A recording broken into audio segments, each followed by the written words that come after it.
Welcome everybody to another episode of Popcorn and Possibilities. We are back. I know we say this almost every episode, but we're back with another one.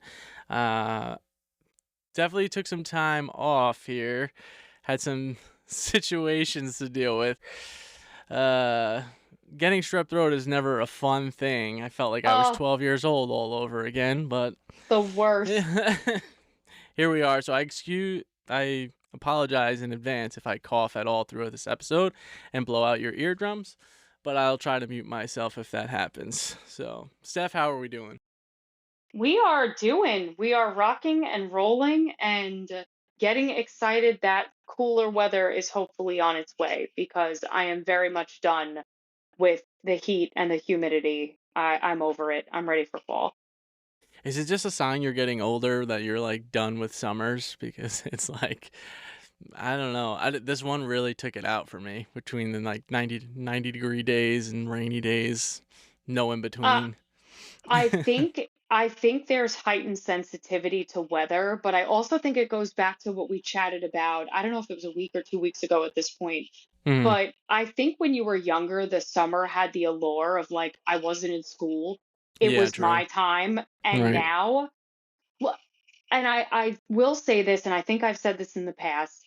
I do appreciate the longer days. I like having daylight well into the evening, Yeah. very, very much. Hmm. But I hate the heat. I really do not enjoy being in it, around it, outside in it, not at all.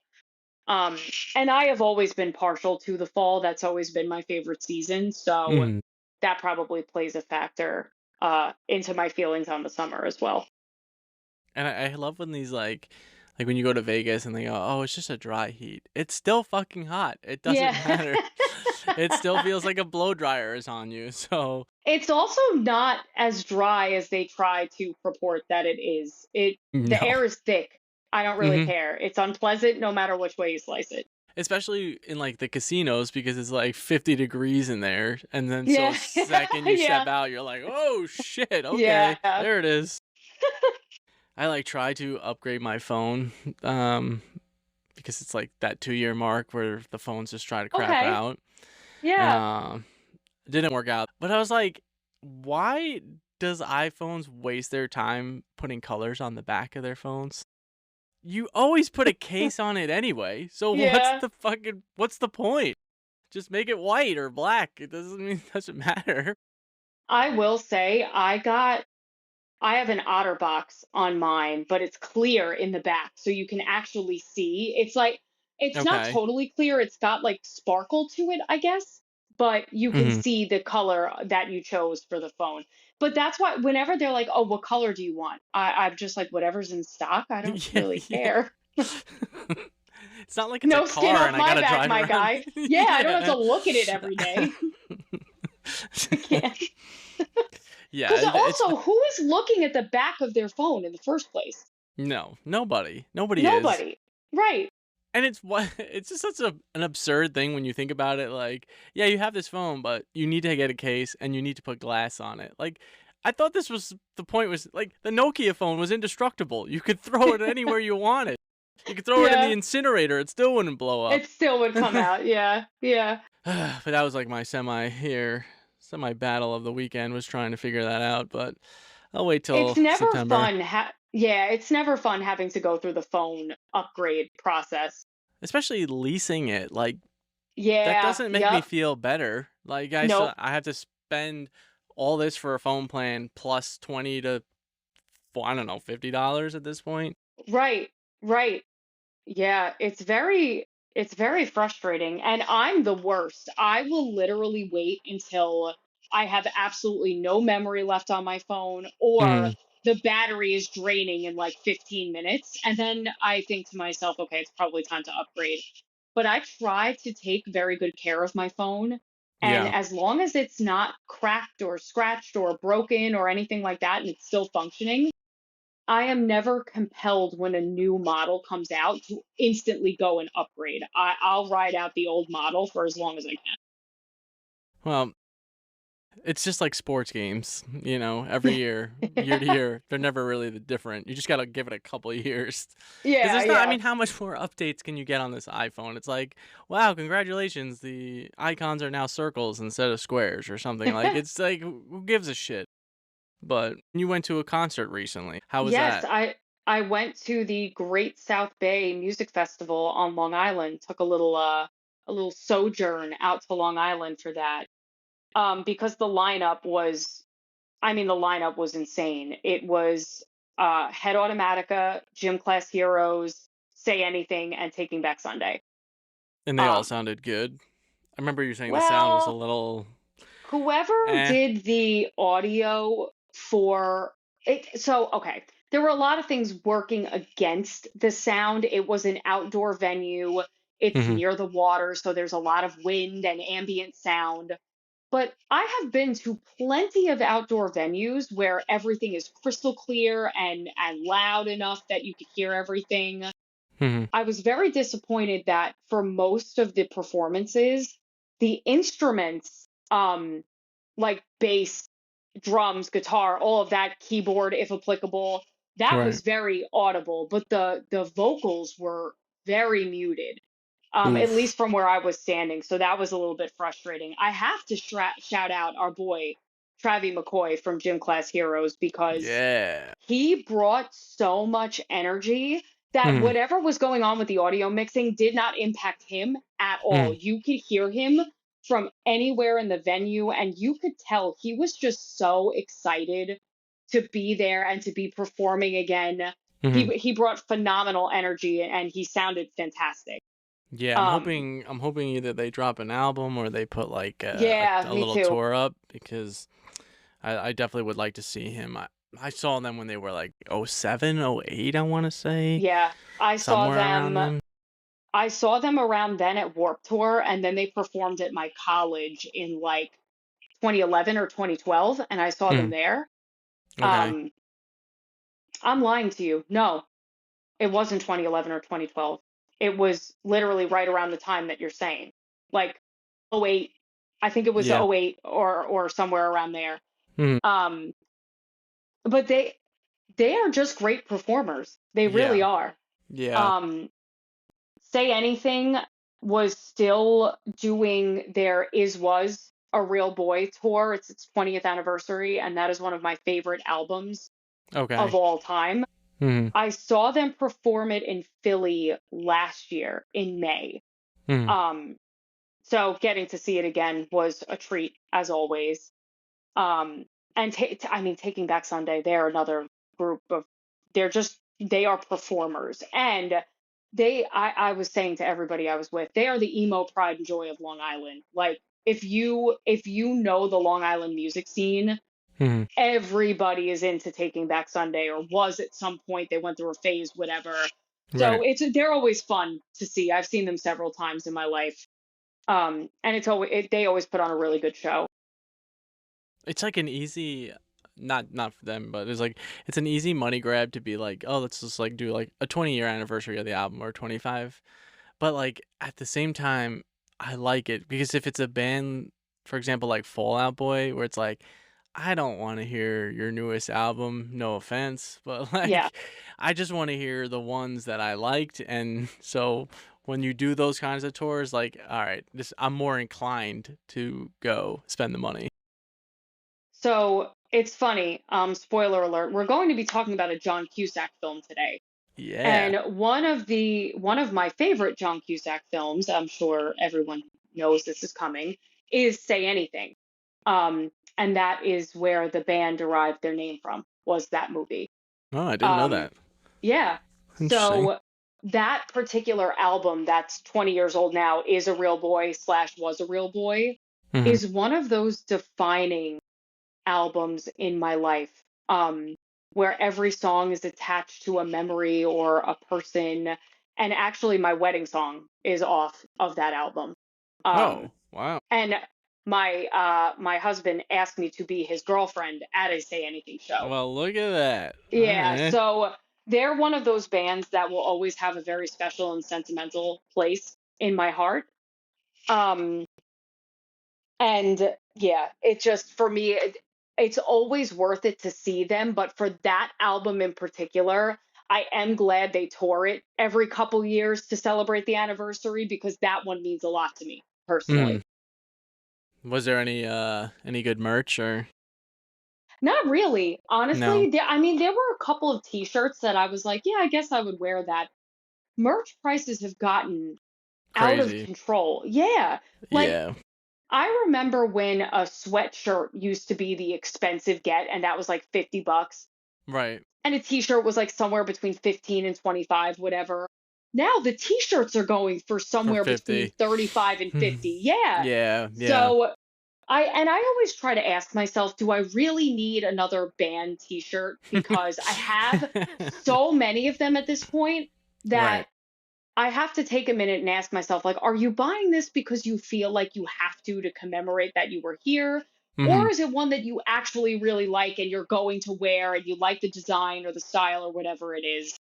Um, because otherwise I'd be broke because I'd See, always be spending money on merch at shows, which are we've talked about this too. Going to shows is expensive enough as it is. Concert yeah. tickets are very pricey these days. Mhm. Um, but this Friday I'm going to see My Chemical Romance. So Oh, I snap. cannot Mhm. make any promises that there will not be Some decisions made purchases. regarding merchandise. Yeah, yeah.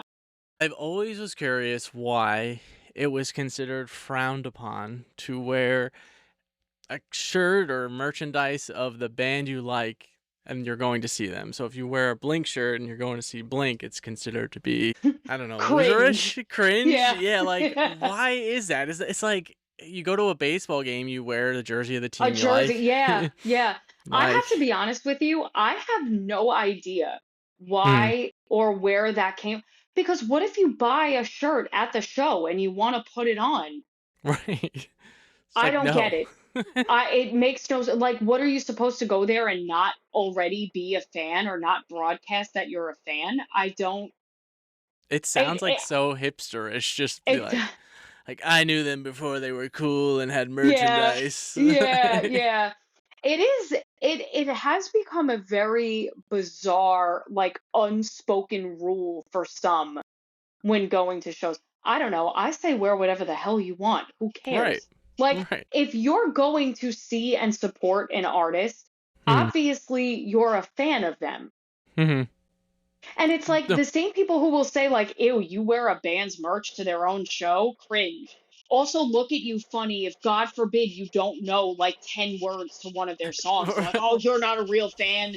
Yeah, it's just that was like always my thing with I feel like it's like emo music kind of where the fans are always so like, oh, like clicky with certain They bands. gatekeep. They gatekeep Yeah, for and it's sure. like the Yeah. whole point of this music is to be like a rebel against the norm. So Yeah. it's like you're fighting against the norm, but it's now your norms are being like you don't want them being invaded. Like I don't know. I agree with you. I think it's bizarre. Um, and I've always one of my favorite things about shows and live music is that feeling of togetherness with the crowd when you're all Agree. there, you're all singing the words, you're all vibing, like everybody is enjoying the music that they came to see. Hmm. So I don't know why some people insist on almost souring that for some people. I don't know. It's weird. It's like the And I Nickelback disagree with it. mystery, Yeah. Yeah. Yeah. Yeah. which is now Imagine Dragons, but Yeah. whatever. Yeah. Oh, poor Imagine Dragons. I know. I know. I mean, I get it. I'm not the hugest fan of them, but I did like their first album, so I'll admit that. Neither am I, but Hmm. let them live for God's Right. sake. Like, I don't understand why we always need to be criticizing someone in mass. Right. I don't know. It's like, okay, maybe they sold out to pop or whatever, but you got to go somewhere. You want to make money somehow. Like, they can't be like living in their mom's basement still making music. Like, it just doesn't work like that. Well, and the other thing that's frustrating about that mentality is I think of artists that I really love.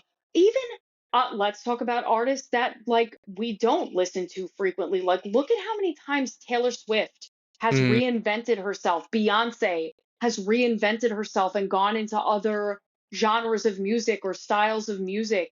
That is something that artists do. It's not Yeah. selling out. It's called experimenting and branching out Yeah. and trying to broaden your audience base. And there's nothing wrong with that. Right. Um, and Taylor Swift and Beyonce are fresh in my mind because I feel like they most recently have kind of Taylor Swift reinvents her sound every single album. I feel like she sounds different or tries something different than she did on the one prior. And Beyonce's last album was freaking country. Look at Post Malone, Yeah. who Yeah. I love. Post Yeah. Malone went from rap to like pop rock to freaking country. Hmm. And there's nothing wrong with that. If you don't like it, don't listen to it. But Yeah.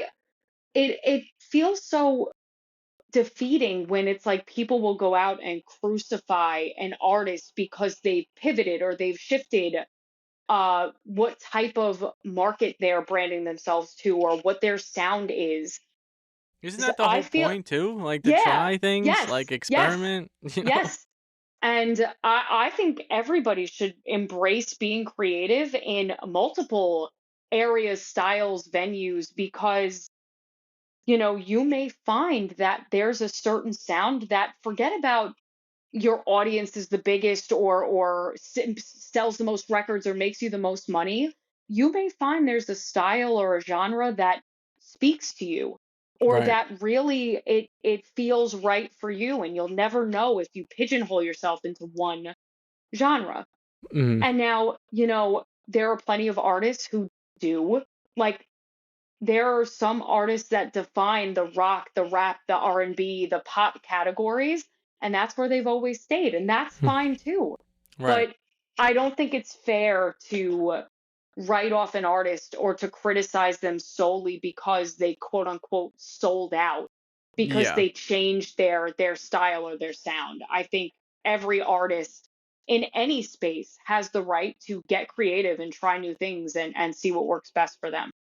Yeah, and it's not to say like we're like the anti-hate of things. I mean, I can name off like when Lil Wayne did his rock album, it wasn't really my favorite, Well, but I got what he yeah, was doing, and yep. I don't knock him for trying to do something.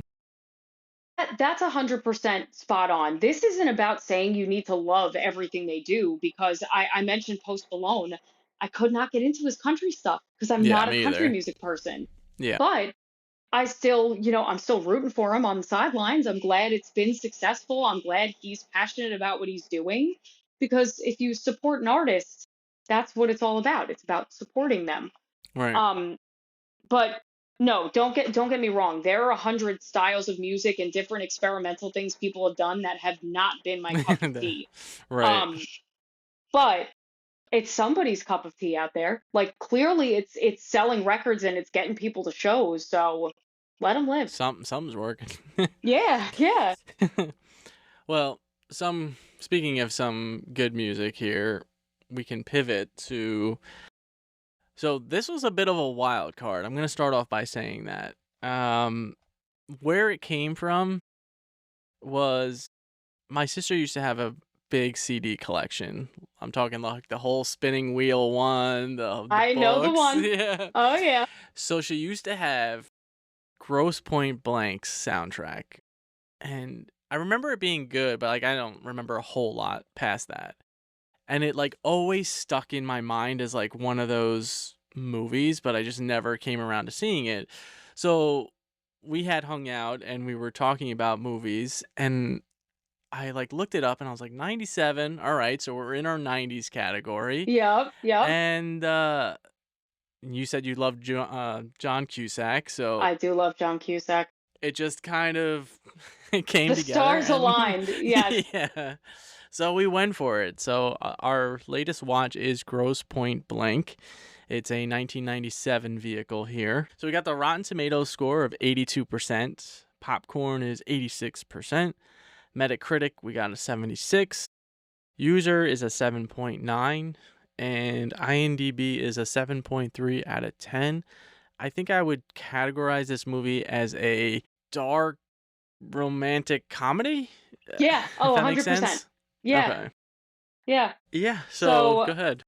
let's do a very brief plot overview, and then we'll dive into some of the central themes and recurring, topics and all that fun stuff that this movie brought to us this week. So, Yeah. Grosse Pointe Blank. So we are in Grosse Pointe, Michigan.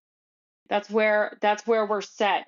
We are at the Grosse Pointe High School 10-year reunion of '86. We are introduced to our protagonist, Martin Blank. Martin Blank is played by Joan Cusack. Of note, he is a hitman. And I would say that's a spoiler, but it's kind of not because it's No. literally the first thing they show you when the movie starts. Hmm. So Martin Blank is a hitman. Yeah. And his secretary, who is played by his just powerhouse of a sister, Joan Cusack, who I also love.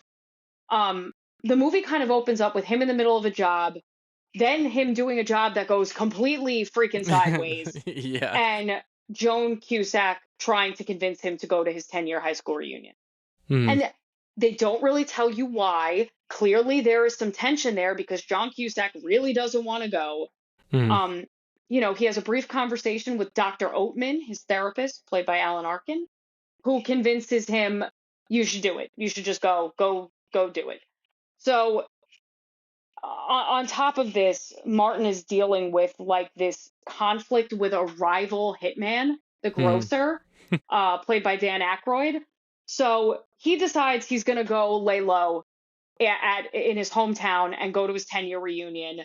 And he's kind of setting it up as an opportunity to evaluate his life Yeah. because he's kind of talking through he doesn't really know if he wants to be a hitman anymore. He's kind of getting run down. He feels bored, he feels uneasy, there's a lot of monotony. So he's going to take this time to take a step back and reassess. And basically you learn why there was all of this tension about him going back. Hmm. And to make a long story short, he had stood up the love of his life and his prom date on prom night, who was played by Minnie Driver, our co-protagonist Debbie Newberry.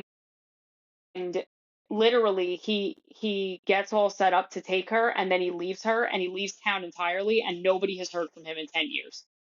So you kind of go on this journey with Martin of him reliving 10 years ago and what made him leave, but Yeah. also reevaluating what his life has become and, you know, assessing what it is that he actually did leave behind. And is there a life there Hmm. that he could see outside of just his career in being a hitman or an assassin? Which And is, very on par with like I feel like a lot of people who oh yeah, yeah, oh so yeah. It's like watching somebody go through a midlife crisis, but way earlier on in their life. and a Um, little bit crazier because he's a oh hitman. But yeah. Oh yeah. yeah. And just chaos ensues when he's in his hometown. He reconnects with Debbie, who is the host of a local radio show in the town. And you can tell this is a very small town. Like everyone knows each other. Everyone who went to high school with each other still keeps in touch and knows what's going on in everybody's business. Mhm. Um, you get to meet who they set up, I guess, to be his high school best friend, Paul Spiricki, who is played by Jeremy Piven, who, in classic Jeremy Piven fashion, plays like a slimy, kind of untrustworthy, you know, I don't know, Dick. shifty guy. Yeah, Yeah. asshole. I don't know. Yeah. Um, and basically, John Cusack tries to make up to Minnie Driver for leaving her at the prom by taking her to the 10-year reunion. Um, Yeah. But while all this is going on, he's trying to evade this rival hitman who's trying to take him out, and government agents who are trying to take him down, and all of these different things. But it's like a coming of age tale, but in your middle In a life dark, instead twisted of in way. yes, and instead Yeah. of in your adolescence. It's your later in life reawakening almost and kind of really deciding what matters to you and what you want your life to be and then going forward and pursuing that.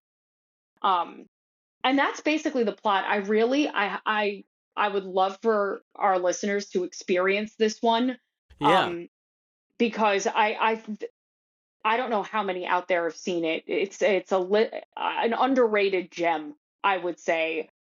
Um, Yeah, but especially after seeing like the ratings too. yeah, It's just yeah, like I was not expecting that. Like I was just expecting, oh, it's probably like 50%. It's just like some comedy that's just doesn't hit anymore. But yeah, no, it was definitely pleasantly surprising, and I think it's a very interesting take on a romantic comedy in a way. I yes, mean, because yeah. it Oh, is so 100%. dark, like, Yeah, and then the whole concept of the reunion like weighing over your head, but yeah. So that's probably a good place to start because yeah. while that's not a theme necessarily, Mhm. that is the driving force throughout the plot of this movie is this high school reunion. Mhm. And it begs the question, Yeah. does anyone actually look forward to or give a shit about reunions in general, be them high school, college, 10-year, 20-year, whatever it is? Because Mhm. my high school reunion 10-year came and went, and I literally couldn't have cared less. Did you Didn't go? even think. No, Oh.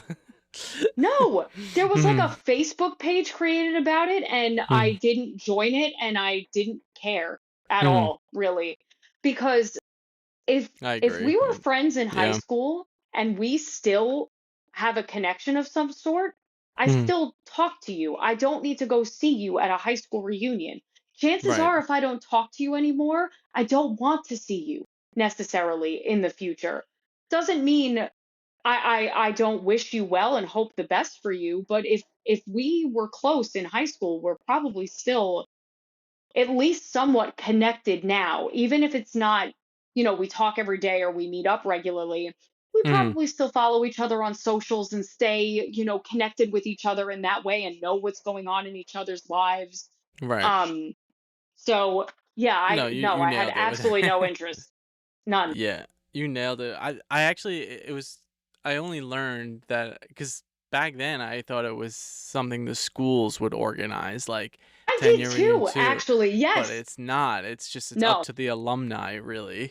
It was a very very similar thing where like one girl tried to do a Facebook meetup at a place, and like I don't know how many people were invited. It was like I felt like it was like 100 something, and like two people said yes, and that was Oh, it. So it never happened. I wouldn't have wanted to go anyway. So because I'm with you, anybody who I wanted to still talk to, I do, and everybody else I could care less to ever see again. I was pretty quiet in high school, and I also got a taste of it when I was like 2 to 3 years out of high school, because there's the Thanksgiving Eve, and then everybody meets up at these bars, yeah, and then yeah, it's like all these people like, "Oh, Brian, how you doing? I haven't seen you." And it's like, dude, we've maybe exchanged homework or said hello yeah, one time. Like, yeah, I don't know who you are. I don't want to pretend like I do or I give a shit about how you're doing. yeah. Let's just keep it moving. Well, that comes up here too. Like when Martin first goes back to town, Mhm. teachers, old classmates, old friends, everybody's like, "Oh my God, Martin Blank is back. Oh my Mhm. God." And I've experienced that as well, especially because I don't live in my hometown anymore. Yeah. So sometimes, inevitably you end up going back for whatever reason, and people are like, "Wow, it's so good to see you. How have you been?" And it's like, Let's catch up sometime. yeah, like, let's be super honest with ourselves. We Mhm. have not given each other a second thought since study hall in eighth grade.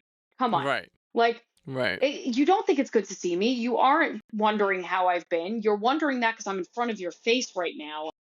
And it always makes me wonder too, because especially because they portray Grosse Pointe to be a very small town where like everybody knows everybody and everybody's in each other's business. Yeah. I always wonder if perhaps that is less fake if you grow up. My town was not super small like that. It wasn't huge, but like Yeah. my graduating class was almost 500 people, I believe. So, Wow. yeah, so I might be making that number up, honestly. I want to say we were in the 400s or somewhere No, I around mean there, that but could be. I don't know. But I wonder if you grow up in a tighter knit community or in a smaller circle of people, just in general by nature of where you live, if Hmm. maybe those type of events are more meaningful because people do inherently actually keep in contact and care about what's going on with everybody else. I would a Um, thousand percent be Martin Blank in that situation. I would want to get the fuck out. yeah, If I yeah, was with the same yeah. people since like, because there's some cities, small towns where they're together since like kindergarten Kindergarten, yeah, and stuff, and yeah. it's like no shot. I would want to get the fuck away. Not a hitman, but I would just want to leave. Yeah, yeah. Well, I think what's interesting is I think it started as him going into the army. Yes. So, Yeah. and then he ends up because of the way he scored on some test. I forget how he's describing it, but they're like, "Oh, we think we could use your skills in this capacity." But the other thing about while we're on the topic of reunions, and I feel like this is more of a theme than Right. just a driving plot device. But the fear of your own perception and image when Hmm. you are faced with you know meeting up with people or being around people who haven't known who you are or kept up with your life in many many years. Half of Martin's anxiety throughout the movie and his calls to his therapist and getting ready for this reunion is like, what am I supposed to tell people? Hi, Hmm. I'm Martin Blank, I'm a hitman. Like, how am I supposed to I'm not married. I have no kids. This is my crazy job. Like, how am I supposed to sell this to people? Hmm. And, you know, I feel like that's something that I've seen portrayed in other media, be it movies, TV shows, people getting ready to go to reunions. And it's like, oh, well, what job can I make up so I sound more important than I am? Or like, will you come with me as my date so it doesn't look like I'm single and alone and like still living a bachelor life 10 years later or whatever it is. Right. Um, and I think, inherently as people, as humans, we are so trained to be concerned with what other people think about us. And I think what's interesting in Grosse Pointe Blank is that it's pretty clear that I don't think Martin's happy with where he is in life. And I think that's part of going back home and going on this journey of self-discovery and reassessing his life and his, Hmm. the goings on and what he's doing. I think it's interesting that he's not just concerned with his perception from the outside, but he's concerned with his perception from the inside too. Because Hmm. historically, when you see people freaking out about how they're going to be perceived, it's more from that external perspective of like, what are people going to think about me? You know, I don't want to run into like Susie Q. She was the prom queen and now she's, some high earning executive at this company. And I'm Right. just a schlub working, whatever job you want to put that the person feels is not as good as the person they're comparing themselves to. Yeah. And I don't know. I've always found that to be an interesting part about running into people from your past is that you're always worried about people are going to judge you for where you are compared to where they are. And I'd like to think oftentimes people aren't doing that. Yeah. Some certainly are, but I don't think everybody is out to judge you just because they haven't seen you in a while. No, I think some people are craving connection, and I think others are Yeah. just, And other people the are just ones. mean. Yeah, I mean, if they're not happy with where they are at life, they want to know what you're doing because if it's not as good, then they can feel better about themselves. Right. There's those people out here. I remember being in college, being like fuck, by the 10-year anniversary, I want to make sure like I have a good job, so like I don't, like I Right. don't look like the fuck up or whatever. What I did appreciate in the movie too is like you kind of got the hint that like really nobody was happy with where they were in life. Yeah. True. True. Which as depressing as it was like refreshing to me because I don't know, Yeah. Well, it because felt like down to it felt earth. real. Yes, Yeah, it felt more real than when you usually see people in movies who are like, "Oh yeah, my life is great." Like think about Pretty Woman. Right, right. You know, like you look at Richard Exactly. Gere, he's like a gazillionaire. He's living his best life, you Mhm. know? And I mean, there was that element that he was alone and he couldn't keep a relationship. That clearly was something that ultimately ended up being something that impacted him on a very personal level. Mhm. But I really appreciated the way this movie portrayed concern about the way you're perceived, because you saw it not just from the what are people going to think of me, but what do I think of myself? And realistically, when you're thinking about where you are in life, the only person whose happiness and satisfaction you should be worried about is yours. Yeah. Um, Yeah. who the hell cares if someone thinks your job isn't as good as theirs? They're probably going home miserable every night too. Like, And the internet it's isn't real. They're only posting what they're yeah, happy about. yes. So stop. That's another thing that has really ruined um people's perceptions of what a good and what a happy life is. Social media has made people so hyper obsessed with, like, well, I got to make sure I'm posting pictures of this vacation I'm going on, or this trip I'm going on, or this promotion, or this, you know, business trip I'm on, because it shows status, because it shows a level of, disposable income that I'm able to do this. And Right. realistically, like, this is very, vulnerable for me, but I used to be very much like that. I thought everything I did had to be on Instagram, because if it wasn't on the gram, it didn't happen. And it was portraying like, look, I'm fun, I do fun things, I go out, I'm enjoying my life. But then I was like, who the fuck cares? Yeah. Nobody. Like, I I need to reassess how I am, portraying anything really on social media, because some of these memories, I want them for me. Like, this has nothing to do with what the outside world thinks of my life or sees of my life. And Yeah. I have found that, over the past, I'll say 10 years, I almost never post on social media anymore. I still take a ton of pictures, but I Mhm. take them for me. And so that I can cherish the memory or the experience or whatever it is that I did. And do I Mhm. still look forward to a nice Instagram post every so often, if I do something If the boot fun, or fits. Yeah. right, or if I Right, if right. I spend time with my friends or whatever? Absolutely. But I fell into that trap early in my right out of college, like early in establishing myself, I guess, as an adult living on my own, being at a school. I was very much worried about what people would think I made of myself. And then I Mhm. realized I don't really care what anybody thinks about what I made of myself. I'm happy. I'm proud of the life that I have and that I've created, and that's for me. And Yeah. that's for nobody else. You know what I mean? Yeah. There's a certain freeness, I guess, to like being more private.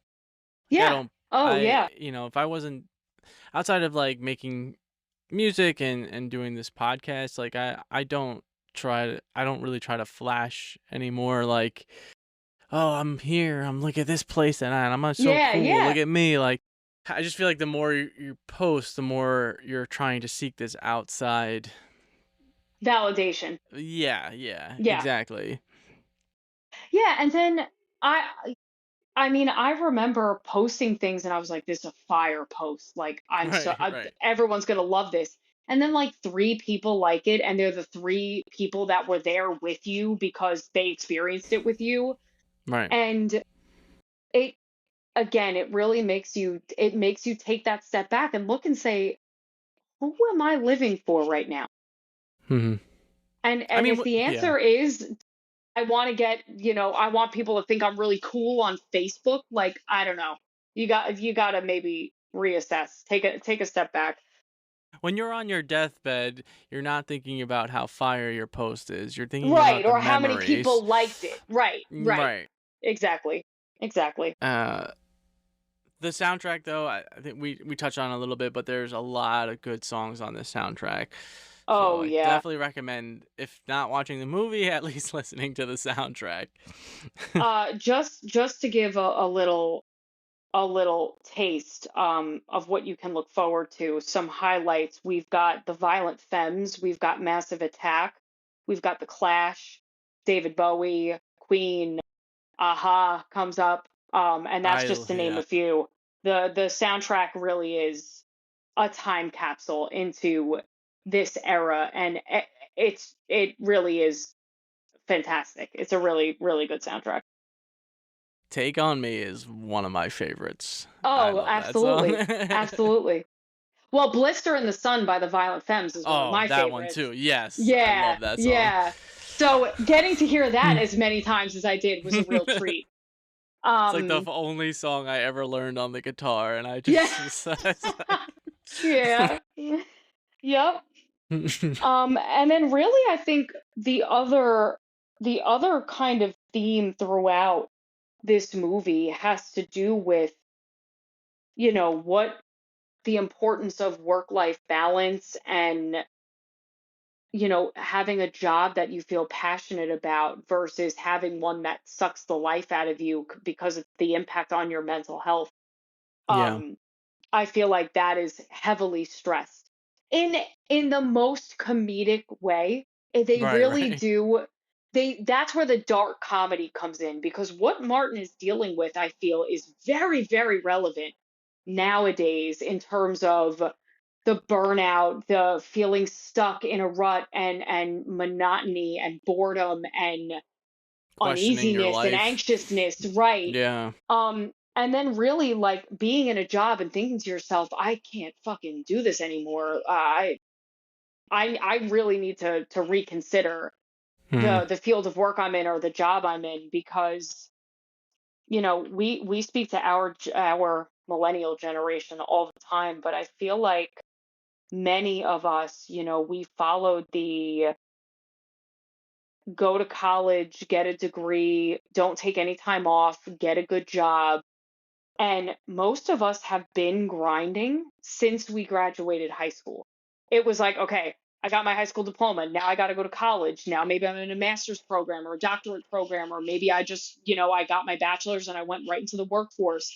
And now I'm in a corporate job and now I got to climb the corporate ladder and so on and so forth. And I find myself feeling burned out all the time Yeah, because it's kind of been go, go, go, go, go, because that's what we were told was going to get us ahead in life. And and unfortunately, we did that. And now we're just drowning and we still don't feel any further ahead than we did when we graduated college, because we're not which getting the is sad. rewards, and Yeah, everything is yeah, that much more money, so it's tough.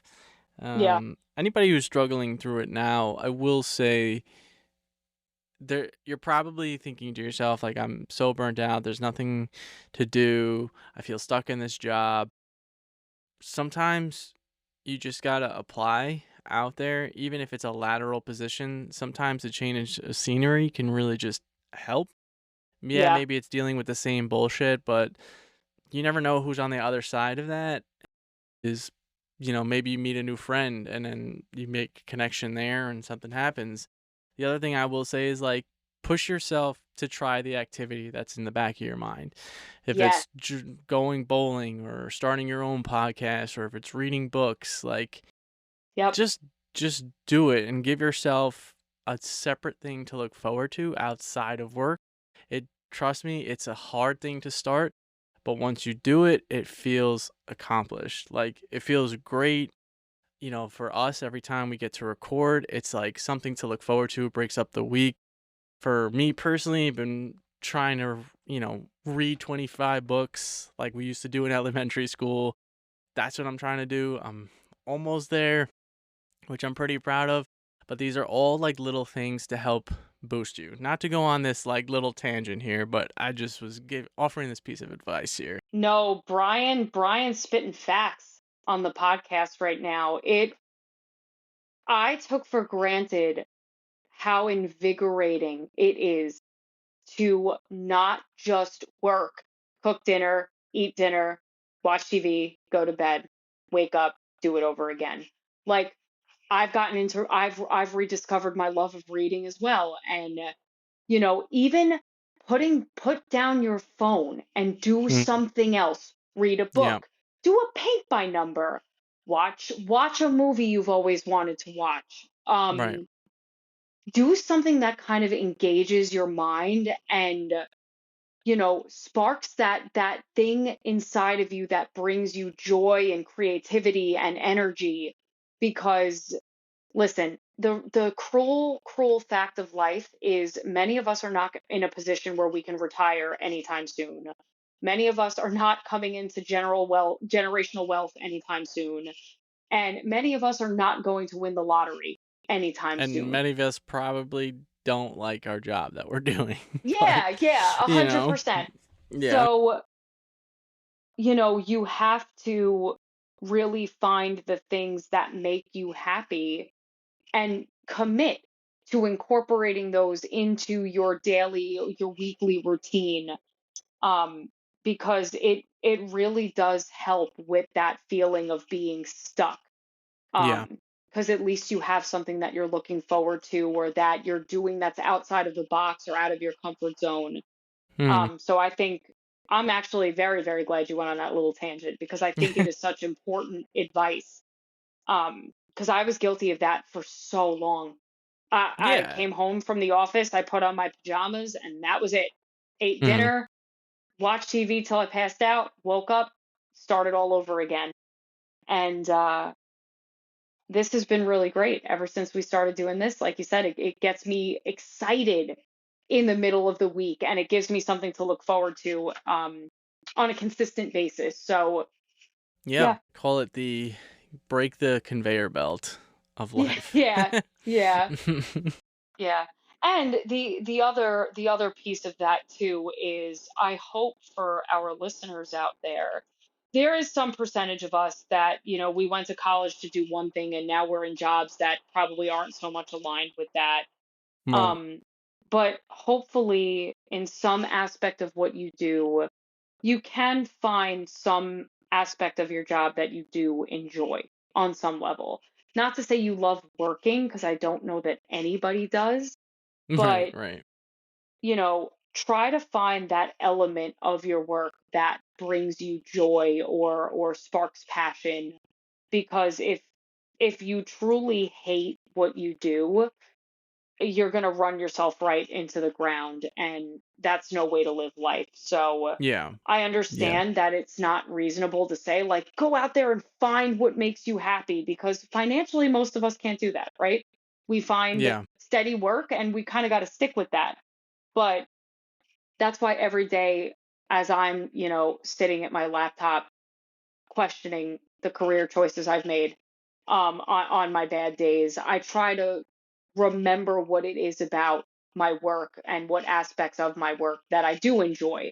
And that does Hmm. make me feel fulfilled and satisfied, because I think that that's an important part of mental health and being in the working world in general, is not only focusing on the parts that make you frustrated.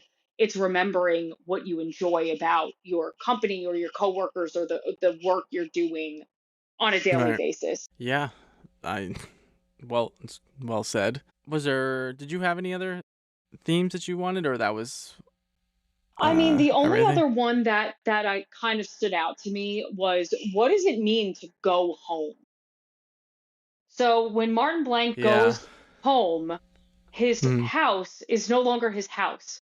It's like a giant convenience store. I think it's called like an Ultramart or an Ultimart or something. And he's all like screwed up about it when he gets there. He's like, I was standing where my couch should be and there was a cash register. Like, he's all discombobulated.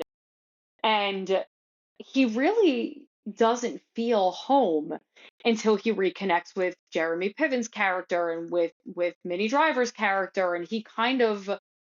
remembers his connections to the people that are there, not necessarily his physical home. Yeah. For me, it's always it's always been interesting, because I don't necessarily feel home in When you're places. home. I feel home with people. Yeah, that make it's me a good point. feel like I'm at home. And I thought the movie did an interesting job of kind of in a not so direct way implying that through showing Martin reconnecting with all of these people in his life and that kind of Mhm. being what makes him realize what he wants his future to be. Um so I don't know, I thought that was kind of powerful. I thought it was a provocative question of what defines home for people. Is it a Yeah. physical structure? Is it a certain room? Is it a certain couch? Um, or is it places where you have memories or people who make you feel that sense of comfort and people who have been in your life for such a long time that they feel like family and you feel like you don't remember life without them. Because I know that that's more home for me than going to a physical place. Yeah, it's definitely the people. I had moved away from my childhood home not too long ago. Um, there is part of me still like that would like love to like just go inside and like see, but obviously somebody lives there now, so it's not Yeah, possible. But yeah. um, I do think it's like the people and certain places. Like I still have like a sandwich shop that I like to go to, and Sure, sure, sure. so there's definitely that aspect. I don't think you really get that unless you actually move away from where Yeah, you I agree. I agree. grew up. Um, you had talked about um Pretty Woman, and I find it interesting that they both the male protagonists like had these crazy jobs, and it took a love to like break that up. And it was like Yeah, such like an that's essence interesting. on that, Yeah. and anyway, so I had some not a lot of fun facts here, but some of the characters were named after the writer's former classmates. Oh, that's funny. Um, the reunion was some of the extras were actually real locals in Grosse Pointe High School Oh, and that's actual very cool. graduates. Yeah. That's fun. And the story was inspired by the writer's actual high school reunion. He got a 10-year letter and panicked because he wasn't where he wanted to be yet. So, Yeah. I feel like that's what made this such a timeless story is because I also feel like people are kind of moving away from reunions feeling so obligatory, like we shared with mhm, our experiences. I didn't even right. really know much about mine. I don't if I had gotten a formal invitation, I still don't think I would have gone, to be honest with you, No, for the reasons we previously stated. right. If we keep in touch, I still have you in my circle in some level. Right. Um I was mad enough that my high school found where I currently live and sent me wanting money. It's like, no oh, did they shot. really? Yeah. My college for Mm. a little bit they were emailing me like, "Hey, do you want to be an alumni donor?" And I was like, "Absolutely Colleges not." can get No. fucked fucking Yeah. donating. Yeah, Yeah. get the fuck out of here. Oh, but that's what we were talking about was the panic feeling of not being where you want to be in life. And I feel like Yeah. even though I don't think I would have gone, I think it Mm. absolutely would have sparked that like I wonder what so and so is doing, or I wonder if so and so will go. And oh my God, what would they think about where I am in my life and what I've done versus what they've accomplished? And who cares? Nobody cares. Yeah. Nobody cares. That's the theme, I guess, of this episode here. Who cares? The theme of this um, episode, so we'll get there because I think the ending line of this movie is kind of encapsulates the whole feeling, but yeah, it goes back to the same thing. Live for you. Live live for for you. you. What you don't really understand in high school, but you do the later you go on in life. Yeah, For absolutely you sure. do.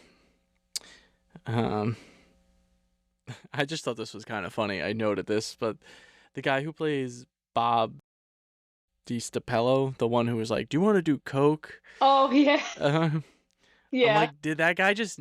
I remember him from Abraham on The Walking Dead, and I'm like, did this guy just never change his look throughout the entire time? So from '97 till the late 2000s, like, Yeah. uh, Jenna Elfman cameo we both had. Yes, that Yeah. was hysterical to me. So you all remember Jenna Elfman makes a random cameo as an angel in Can't Hardly Wait, and she makes another really random, like uncredited cameo in Grosse Pointe Blank as well. So we thought that was very funny. The other cool thing, which I don't know if you caught, was in the Ultimart Uh huh. was a cardboard cutout of Pulp Fiction. I I thought that think was I like do pretty remember interesting. seeing that. Yeah. Well, I think Pulp Fiction came out.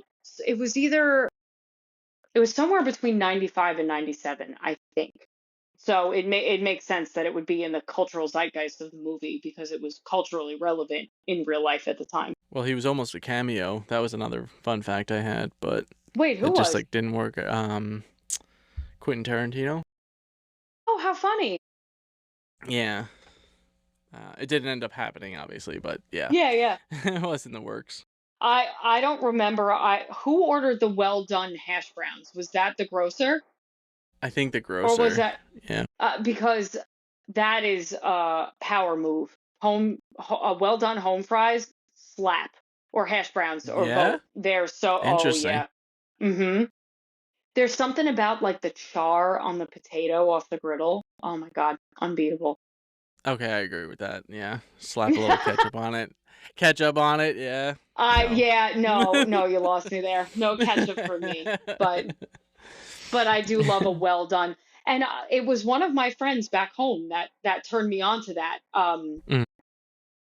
When I ordering breakfast, like, oh, get your home fries well done or get your hash browns well done. And now I will never order them any other way because they are that much better when you order them that way. Mm. You know what? That brings up. You're not gonna be a fan of this, but No, what? um, having a plain bagel or actually everything bagel with cream cheese and bacon in the cream cheese is phenomenal if you've never had it and love I can bacon. imagine that slaps. I think everything bagels are a superior bagel flavor. Um, 100%. and it makes sense that like because everything bagels have the onion, the garlic, the salt, the seeds. So adding more salt in the bacon probably just enhances the deliciousness of Oh, the everything. yeah, it's Yeah. a stroke waiting to happen, but yeah. Yeah. Um, but Yeah. also, if you put caraway seeds in your everything bagel, fuck you. I don't want your bagel, and I'm never coming there again. Caraway seeds don't belong in anything. Get it out. Not in bread, not in bagels. Get it out. And I Oh stand by boy. it. Wow. A passionate take. Ugh, terrible. Caraway seeds don't really bother me. I don't care. Like they really, I don't feel strongly about them. I feel like I just like took a bite out of grass. I don't know. It's just blech. Doesn't do it for me. I You want can't. to get into your concluding line? Sure. Yeah. So we kind of end the movie with Deb and with Martin driving off into the sunset for all intents and purposes. And the movie ends with Deb Newberry kind of doing a voiceover over this image of them driving away together. And she says, "Some people say forgive and forget. I don't know. I say forget, forgive, and accept and get out of town."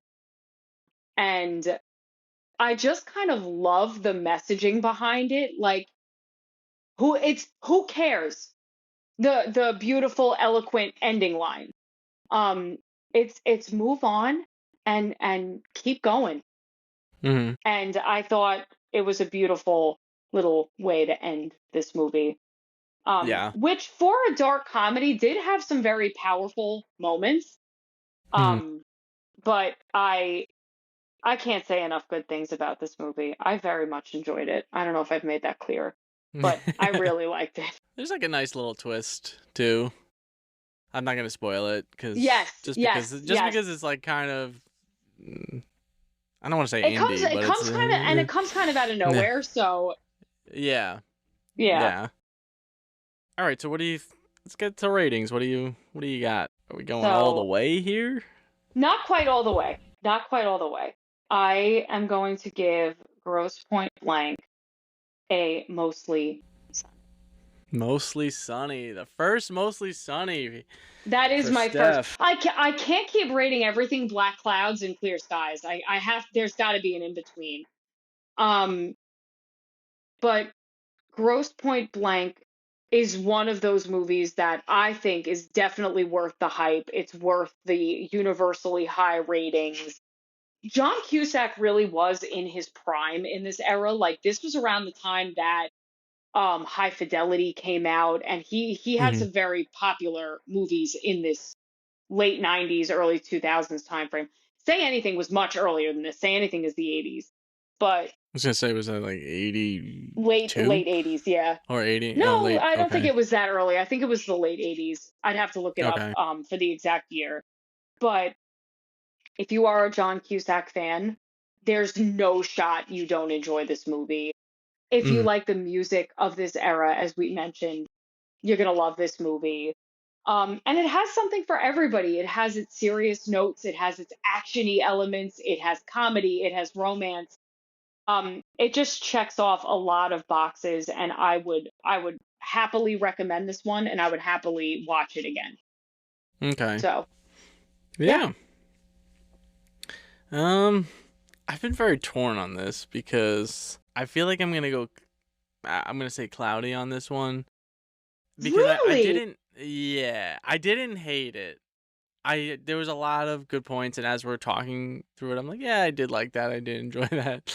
But there was nothing to me that made me go, I love this. I have to rewatch this. To me, it was a fun watch. I enjoyed it. It wasn't something that I was completely blown away by. There was nothing that That's like fair. held me That's to fair. it. But yeah. All right, so there you have it. And for our horror fans out there, I'm getting excited here because It's we are spooky now, season. yeah, there Almost, we go. almost, almost. And now I I'm remember the excited. topic. So there's a debate here that we had that I had Oh god. texted you a little while ago. Christmas in July has been becoming a thing, Oh, yes. and then there's Summerween, right? So like, I don't know. What do you lean towards? Oh my god, Summerween. 100%. 100%. Any excuse to give me Halloween more than once a year, I'm taking it. Hmm.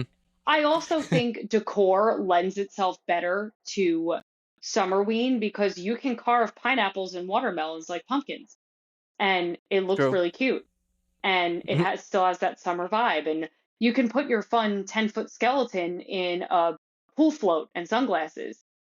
um and nobody would really that's Summerween right there. People might think it odd if you had your 10-foot skeleton dressed up as Santa Claus in 99-degree heat. I think that's the other thing for me. I can't associate a winter holiday with the blistering That I heat. It just, the mental Yeah. connection does not happen for me. Whereas, sometimes in October, I'm Mhm. not saying it's 90 degrees, but sometimes it's still warm. um we're not at that frigid cold yet, so I can more easily correlate summer and Halloween than I can summer and Christmas, if that makes I sense. think yeah. Yeah, I think because we live in an area where we get the seasons, it's kind of Yeah, harder. true. If you live Very in true. somewhere like California, I think it's like it Yeah, really it doesn't probably doesn't matter. matter. Yeah. Yeah, that's a I good lean point. towards Summerween too, just because like Christmas starts earlier and earlier at this point. Like I feel like once That Halloween too. ends, it's just like November hits, It's boom, you see Christmas. Christmas Yeah. everywhere. Yeah. Yeah. So they already get like 2 months. So yeah, but I do agree that like seeing Santa Claus in a sunny 95-degree day is not doing it for me. Yeah, it's just the connection in my brain is it short circuits. But yeah, that was my last little tidbit here that I was like, that was the point I was trying to make. But anyway, so we are on our horror now. So we're gonna do 5 movies. We have 4 of them picked out, so it gives us some time. But if you have a 90s, right, a 90s classic horror movie that you love and want to like shout us out, let us know, because this episode will be out probably by the end of August. So yeah, let us know. Send us a message. We are at Pop and Pos Pod. That's on Instagram. I know I have to update the YouTube. I've been slacking a little bit. I apologize. If we want to send us an email, we are at popcornandpossibilities@gmail.com. That wraps us up. Anything else? No, that's it. Keep your eyes and ears open for fun, spooky times ahead for our horror season. And thank you, as always, for listening, for joining us, for getting involved in the conversation. We appreciate each and every one of you, and we will see you in the next one. Anything is possible. See ya. Anything is possible. Bye.